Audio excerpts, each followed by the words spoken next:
নমস্কার বন্ধুরা, আমার ছেলের জন্মদিন শুক্রবার পড়েছিল।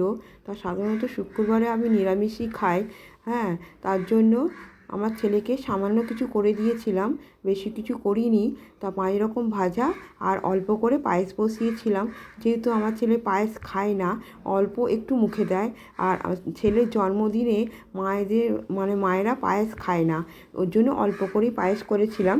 তারপর মাছের মাথা দিয়ে ডাল করব বলে ডাল আগে থেকে সেদ্ধ করে নিয়েছি, আর মাছের মাথাও ভেজে নিয়েছি।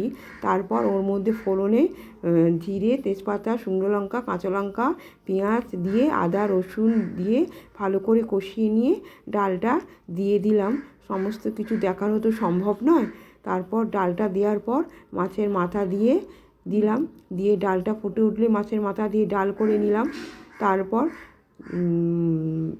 যে পাওদা মাছ করেছিলাম, পোস্ত পাওদা করেছিলাম। পোস্ত পাওদা দেখো, ও আমার হাজব্যান্ডের জন্য আর আমার ছেলের জন্য দুটো মাত্র গুনে করেছিলাম।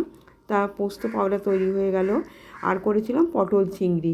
পটল চিংড়ি করবার জন্য পটলগুলোকে দুধারে আমি কেটে নিয়েছি, আর চিংড়ি মাছ ভেজে নিয়েছি। সেই তেলে আমি পটলগুলোকে ভেজে নিলাম। আর মশলার মধ্যে কাজু, পোস্ত, চালমগজ দিয়ে একটা মশলা তৈরি করলাম, আদা জিরে। তারপর মশলাটা ভালো করে কষানো হয়ে যাওয়ার পর ওর মধ্যে আমি কোনো জল ব্যবহার করিনি, ভালো করে কষিয়ে নিতে হবে। পটল চিংড়িগুলো দিয়ে দিলাম, দিয়ে ভালো করে নাড়াচাড়া করে নিয়ে আমি ওর মধ্যে দুধ দিয়েছিলাম। দুধ নিয়ে ফুটালেই তৈরি হয়ে যাবে পটল চিংড়ি। ভিডিওটা যদি ভালো লাগে তাহলে লাইক, কমেন্ট, সাবস্ক্রাইব করে পাশে থাকবে। তা এই ছিল আমার ছেলের জন্মদিনের প্রতিটা রান্না।